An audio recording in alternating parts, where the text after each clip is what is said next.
Hello વિદ્યાર્થી મિત્રો, હું છું Ashok sir. Sainath classes YouTube ફેમિલીમાં તમારું મોસ્ટ વેલકમ કરું છું. વેરી ગુડ મોર્નિંગ વિદ્યાર્થી મિત્રો. તો તમે ઇંગ્લિશ મીડિયમમાં ભણો છો વિદ્યાર્થી મિત્રો, તમારે સેકન્ડ લેંગ્વેજ ગુજરાતી સબ્જેક્ટ હોય છે. એ ગુજરાતી સબ્જેક્ટમાં વિદ્યાર્થી મિત્રો તમારે જે પ્રશ્નોના જવાબ લખવામાં બહુ જ મુશ્કેલી પડતી હોય છે. મતલબ મીન્સ કે તમે એના જે પ્રશ્નોના જવાબ છે એ વિદ્યાર્થી મિત્રો એ ગોતવા માટે તમે કંઈક સર્ચ કરતા હોય છે કે અમને અહીંથી સોલ્યુશન મળી જાય, વાંથી સોલ્યુશન મળી જાય. તો વિદ્યાર્થી મિત્રો તમારા માટે એક ખુશખબર છે કે સાયનાથ ક્લાસીસ સરસ મજાની ઓફર લઈને આવ્યું છે. તમારે કમ્પ્લીટ સોલ્યુશન વિદ્યાર્થી મિત્રો તમારા જે ચોપડીનું મતલબ તમારે જે સેમેસ્ટર પહેલું બરાબર એના કમ્પ્લીટ સાથે પાઠ અને એક પાછળ પાઠ પછી એક આગળ વધતા પહેલાં બરાબર એ આવે છે. એનું કમ્પ્લીટ PDF ફોર્મેટમાં તમારે સોલ્યુશન જોઈએ તો વિદ્યાર્થી મિત્રો ટેક્સ્ટબુક સોલ્યુશન માટે તમારે 80 રૂપીસ પેમેન્ટ કરવાનું રહેશે. તો તમને કમ્પ્લીટ સોલ્યુશન છે એ વિદ્યાર્થી મિત્રો તમને તરત જ મળી જશે બરાબર. સોલ્યુશન મેળવવા માટે વિદ્યાર્થી મિત્રો નીચે એક નંબર સ્ક્રોલ થઈ રહ્યા છે 9909460759. એ નંબર ઉપર તમારે 80 રૂપીસનું પેમેન્ટ કરી અને સક્સેસફુલ પેમેન્ટનો સ્ક્રીનશોટ સેન્ડ કરવાનો છે એ નંબર ઉપર. એટલે અમારી ટીમ દ્વારા તરત જ તમને PDF ફાઇલ મોકલી આપવામાં આવશે. તમારે કોઈ પણ ફોન કોલ કરવાની જરૂર રહેશે નહીં.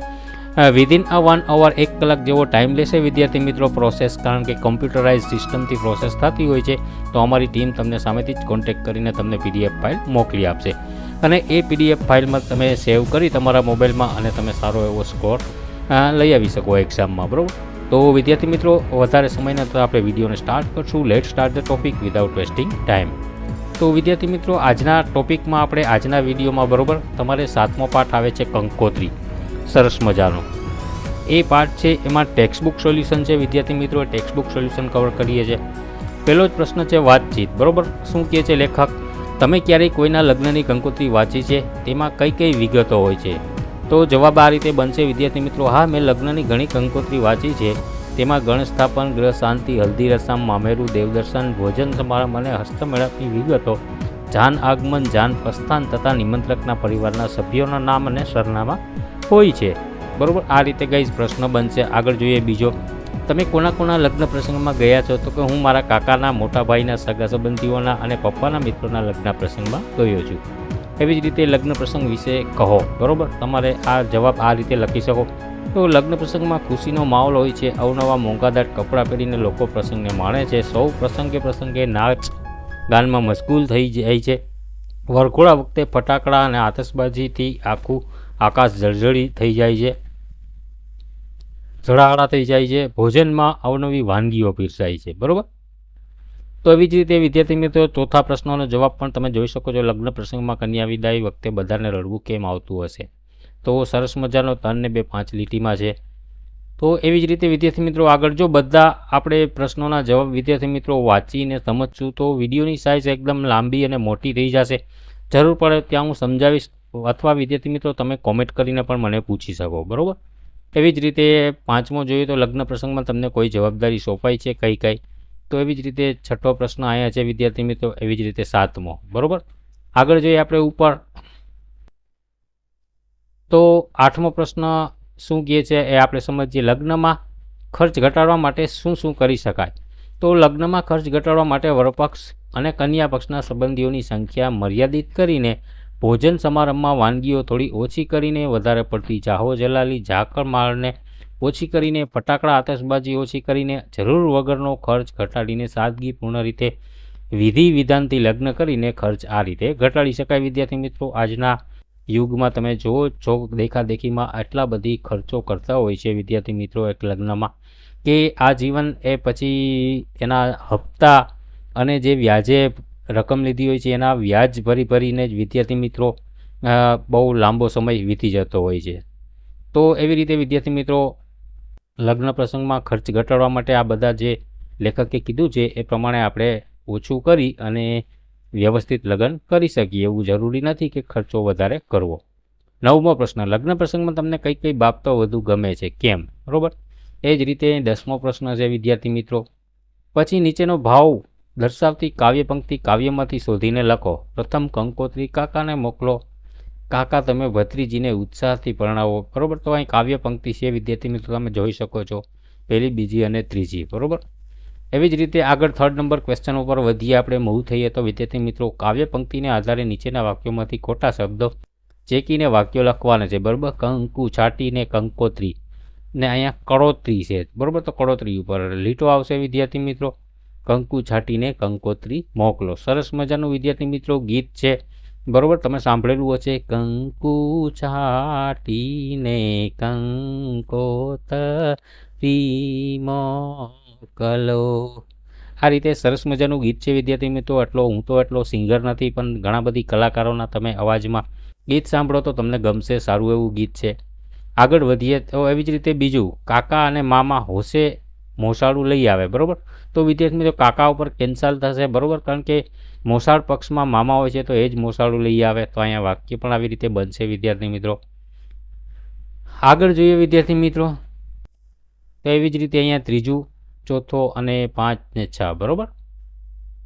પછી નીચેના પ્રશ્નોના ઉત્તર લખો. કંકોત્રી મોકલતા પહેલાં કંકુ કેમ છાંટવામાં આવતું હશે? તો ગાઈસ, કંકુને હિન્દુ ધર્મમાં શુભ અને પવિત્ર માનવામાં આવે છે. લગ્ન થકી સપ્તપદી દ્વારા પુરુષ અને સ્ત્રી પ્રભુતામાં પગલાં માંડે છે. તેઓ પવિત્ર જીવન જીવવાના અને સુખ દુઃખના સાથી બની રહેવાના પવિત્ર બંધનથી જોડાય છે. તેથી જ કંકોત્રી મોકલતા પહેલાં કંકુ છાંટવામાં આવે છે, બરાબર. એવી રીતે ગાઈસ આખો પ્રશ્ન બનશે. કન્યાને નાગરવેલના છોડ સાથે કેમ સરખાવી હશે? તો એટલો તમે જોઈ શકો છો. 5મો પ્રશ્ન, કાવ્યના આધારે કહો કે આ વાક્યો ખરા છે કે ખોટા, બરાબર. અંતર છાંટીને કંકોત્રી મોકલવામાં આવે છે, ખોટું ગાઈસ. કંકોત્રી લગ્ન ગીતમાં પહેલી કંકોત્રી કાકાના ઘેરે મોકલવાની વાત કરવામાં આવી છે, ખરું. કંકોત્રી લગ્ન ગીતમાં બીજી કંકોત્રી માસીના ઘેરે મોકલવાની વાત કરવામાં આવી છે, ખોટું. કાકા હોશેથી મોસાળું લઈને આવે છે, તો એ પણ ખોટું છે. મારી બેન નાગરવેલનો છોડ છે, ખરું. અને લગ્ન પ્રસંગ વખતે માણેક સ્તંભ રોપવામાં આવે છે, એ પણ ખરું. તો એવી જ રીતે છઠ્ઠો પ્રશ્ન જોઈએ તો નીચેના શબ્દોનો ઉપયોગ કરીને ખાલી જગ્યા પૂરવાની છે ગાઈસ.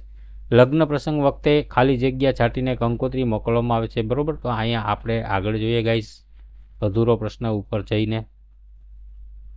તો શું કહે છે ગાઈસ, આવી રીતે લગ્નમાં આવે છે, લગ્ન પ્રસંગમાં ખાલી જગ્યા અહીંયા ત્રીજી, બરાબર. તો ઉત્તરો વિદ્યાર્થી મિત્રો તમે અહીંથી જોઈ શકો છો. અહીં પહેલામાં કંકુ આવશે, પીઠી, શરણાઈ, ઢોલ, મોસાળ ને કન્યા વિદાય, બરાબર. એવી જ રીતે 7મો પ્રશ્ન જોઈએ તો કૌંસમાં આપેલા શબ્દોનો ઉપયોગ કરીને પ્રશ્નવાચક બનાવીને લખો. કંકોત્રીમાં બેનનું નામ લખ્યું છે, કોનું? તો કે કંકોત્રીમાં કોનું નામ લખ્યું છે? આ રીતે પ્રશ્ન વાક્ય બનશે. જોઈ શકો છો તમે બધા. ટોટલ 7 છે. 8મો પ્રશ્ન, નીચે આપેલા લગ્ન ગીતને તમારા માતા પિતા અથવા દાદા દાદીની મદદથી લઈને પૂર્ણ કરો. તો તમે જોઈ શકો છો વિદ્યાર્થી મિત્રો, ઉત્તર અહીંથી બનશે.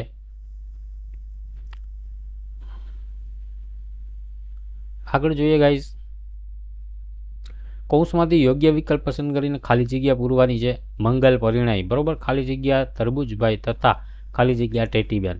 તો સરસ મજાના અહીંયા આન્સર વિદ્યાર્થી મિત્રો તમને નીચે આપેલા જ છે. અહીંયા તમે આ રીતે લખી શકો. અહીં શ્રીમાન, શ્રીમતી, સહર્ષ, કુળદેવી, અસીમ, નિવાસી, બરાબર. એવી જ રીતે 10મો પ્રશ્ન જોઈએ તો ઉદાહરણ પ્રમાણે વાક્યમાં ફેરફાર કરીને લખો. એક્ઝામ્પલ શું છે? પોલીસે ટ્રક ઊભી રાખી. તો વાક્ય પોલીસ દ્વારા ટ્રક ઊભી રાખવામાં આવી. મીન્સ ગાઈઝ ઇંગ્લિશ મીડિયમમાં જોઈએ તો એક જાતનું એક્ટિવ અને પેસિવ છે, બીજું કાંઈ નથી વિદ્યાર્થી મિત્રો. એ જ આ ગુજરાતીમાં છે, બરાબર. જે આપણે કર્મણી વાક્ય અને કહેતા હોય છે, કરતા વાક્ય, એ જ સિસ્ટમથી આ વિદ્યાર્થી મિત્રો બનશે. પહેલું, પત્રકારોએ મુખ્યમંત્રીને અનેક સવાલો પૂછ્યા. તો પત્રકારો દ્વારા મુખ્યમંત્રીને અનેક સવાલો પૂછવામાં આવ્યા. તેવી જ રીતે બીજો, ત્રીજો, ચોથો, 5મો, બરાબર. આગળ જોઈએ ગાઈઝ તો શું કહે છે. તો એવી જ રીતે આપણે આગળ વધીએ તો છઠ્ઠો, તમારો વારો આવે એટલે મેનેજર તમને બોલાવશે. તમારો વારો આવે એટલે મેનેજર દ્વારા તમને બોલાવવામાં આવશે.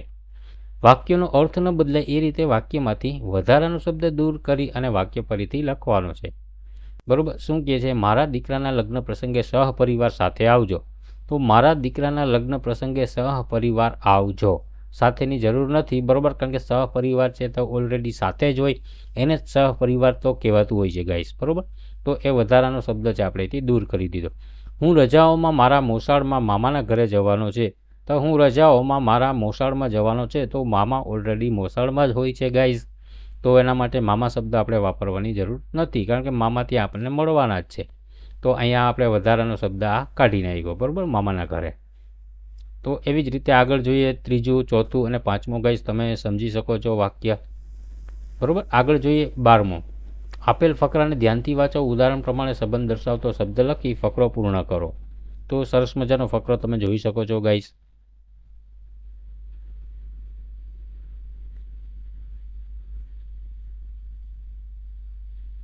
બરાબર, આગળ જોઈએ આપણે. અહીંથી પ્રશ્ન ચાલુ થાય છે 13મો. બરાબર, આપેલા ફકરાને તમારી પ્રથમ ભાષામાં અનુવાદ કરો. 5 વર્ષની હતી ત્યારથી ગંગા અને પિતાને સેવા સામગ્રી તૈયારી કરી આપતી હતી. પિતાની કોઈ પણ આજ્ઞા બોલ્યા પહેલાં બજાવવાની તે તત્પર રહેતી હતી. તેની આવી રીતભાતથી તેના પિતાનો તેના પર અગાધ સ્નેહ હતો. બરાબર, આગળ શું કહે છે? તો બિહારીલાલને માત્ર એક જ દીકરી હતી, તેમ છતાં તેને ખોટા લાડમાં ઉછેરી ન હતી. તો એનું ટ્રાન્સલેશન સરસ મજાનો વિદ્યાર્થી મિત્રો તમે અહીંથી કરી શકો. બરાબર, since the age of 5 years Ganga would prepare the worship items for her father. She would always be angered to carry out her father's orders even before he could utter them. બરાબર, it was because of these qualities that her father loved her immensely. She was Biharilal's only child, yet she was not over pampered. તો વિદ્યાર્થી મિત્રો આ રીતે તમે સરસ મજાનું solution આપણે આ વિદ્યાર્થી મિત્રો આ વિડીયોમાં આપણે શીખ્યા. બરાબર, તો ગાઈઝ તમને કાંઈ પણ ક્વેશ્ચન હોય તો વિદ્યાર્થી મિત્રો તમે સરસ મજાની કોમેન્ટ કરી અને મને પૂછી શકો વિદ્યાર્થી મિત્રો. અને હજી પણ તમને જણાવી દઉં કે આ કમ્પ્લીટ PDF ફોર્મેટમાં તમારે PDF ફાઇલ વિદ્યાર્થી મિત્રો સોલ્યુશનની જોતી હોય તો બધા ચેપ્ટર એકી સાથે તમને PDF ફાઇલમાં મળી જશે. એના માટે નીચે સ્ક્રોલ થઈ રહ્યો છે એ નંબર ઉપર વિદ્યાર્થી મિત્રો તમારે 80 રૂપિયા એટલે કે 80 રૂપીસ 80 રૂપીસનું પેમેન્ટ કરી અને એને સ્ક્રીનશોટ શેર કરશો એટલે અમારી ટીમ તમને તરત જ PDF ફાઇલ મોકલી આપશે જેમાં કમ્પ્લીટ સોલ્યુશન રહેશે. તો વિદ્યાર્થી મિત્રો નેક્સ્ટ ટોપિકમાં મળશું. જય હિન્દ, જય ભારત.